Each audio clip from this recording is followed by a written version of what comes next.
Olá, meus terceiros anos, como vocês estão? Tudo bem? Mais uma semana para a nossa aula de Sociologia.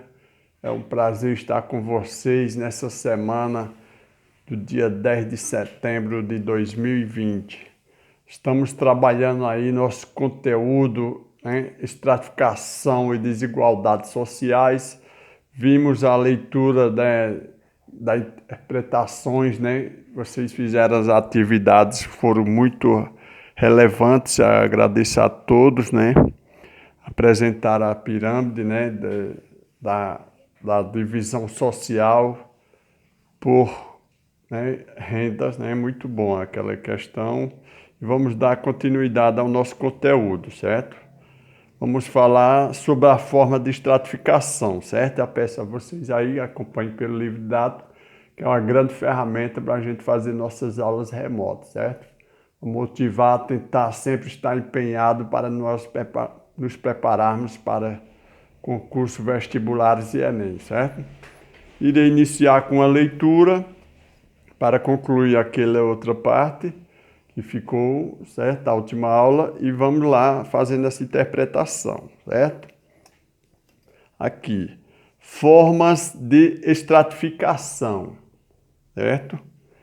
Vamos lá, página 236. A estratificação social e as desigualdades que ela produz não são naturais, ao contrário das geradas, são geradas histórica e socialmente e emergem em diversidade de situações e influenciam de maneira direta as ações e relações estabelecidas na vida em sociedade.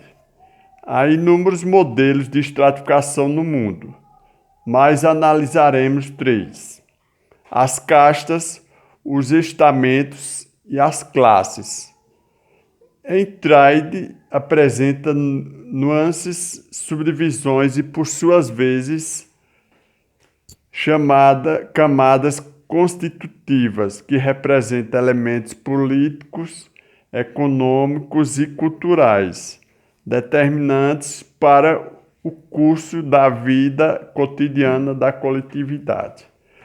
Sabemos que uma sociedade, né, onde ela se apresenta, seja num país, numa região, vai ser dividida por classes, onde se identificam os conceitos dessa classe, se ela tem um poder aquisitivo, se ela tem uma questão, né, social em desenvolvimento, né? Podemos classificar aí na Índia, né? As castas, ela divide aí essa sociedade, né? Quanto maior a sua importância social, vai estar numa escala aí, onde se determina por questões, né, de posses ou poder e divide essas castas, né?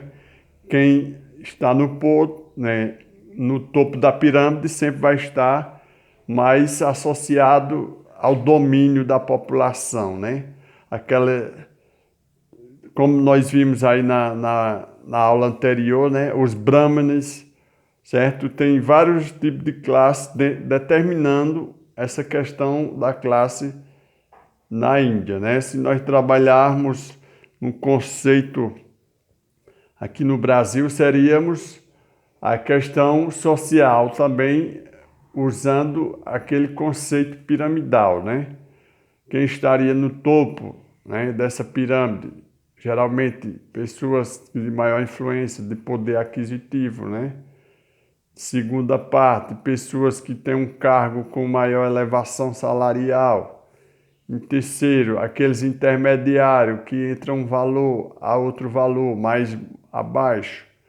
E a quarta parte, os trabalhadores, no geral, que são a população que detém a maior, né, proporção ali, que ganham menos. São maiores populações, mas ganham menos, certo?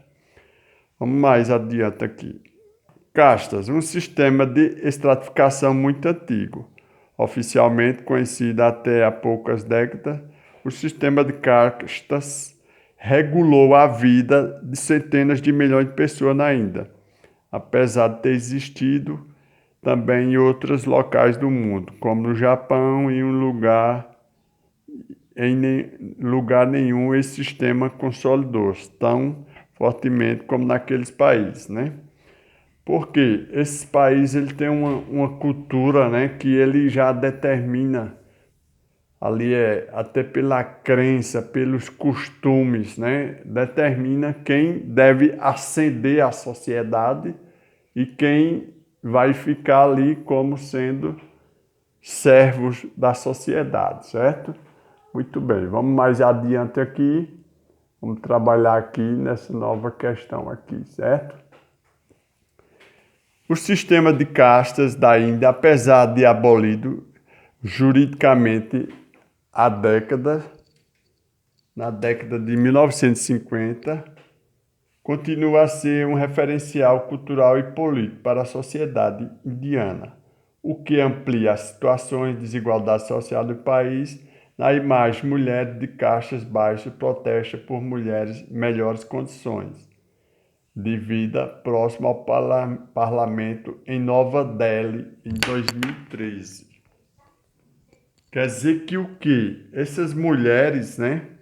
Elas ainda, nesse país, né, na Índia, que elas ainda estão à mercê de um sistema dominante, né?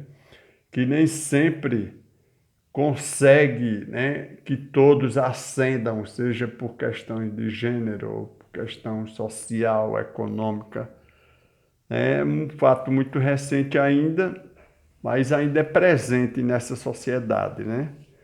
Com o advento da tecnologia, da internet, muitos países mudaram suas questões, mas ainda não é fato real para todas essas sociedades, certo? Bora, vamos lá adiante, certo? Em geral,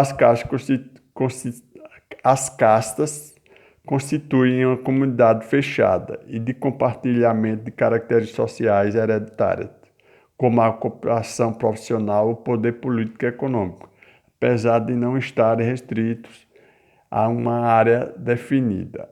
Os grupos podem se organizar obedecendo às limitações sociais e econômicas derivadas da sua posição social, a hereditariedade e a base para a divisão da sociedade, sem nenhuma possibilidade da ascensão social.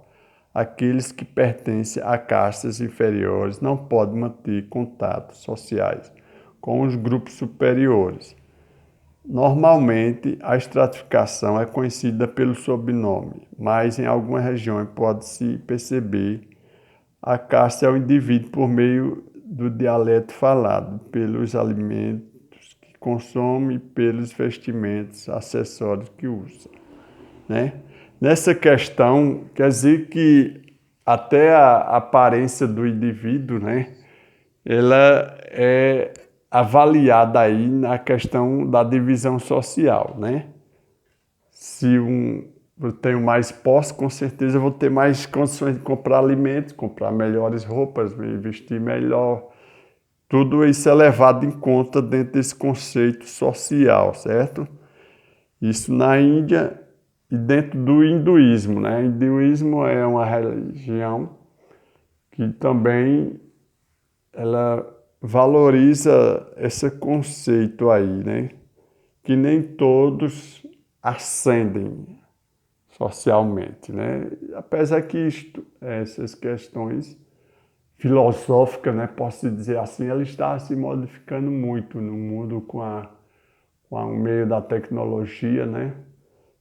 Modificou muito esses comportamentos, certo? Vamos aqui. Estamentos, estratificação social de um mundo em transição.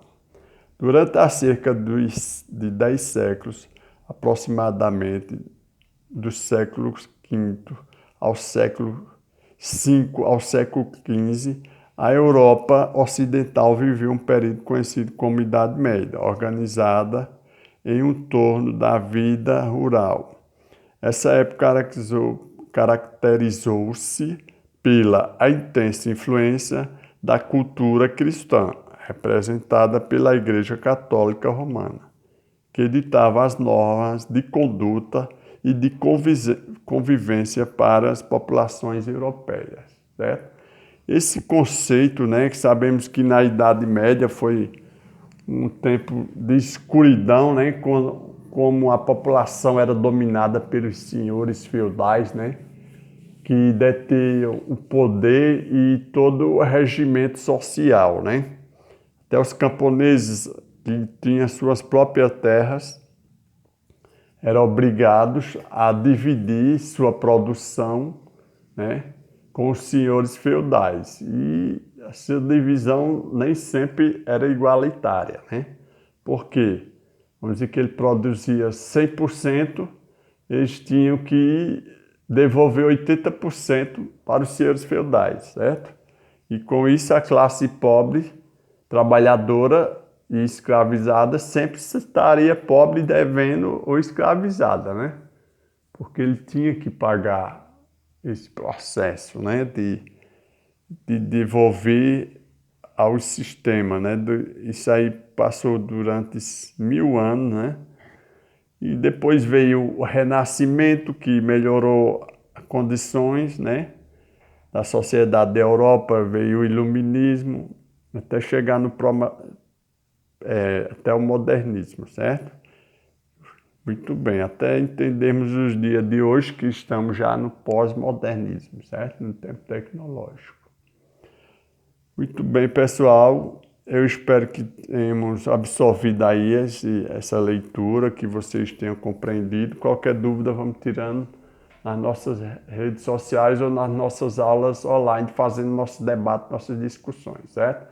Foi um prazer estar com vocês. Até a próxima. Obrigado.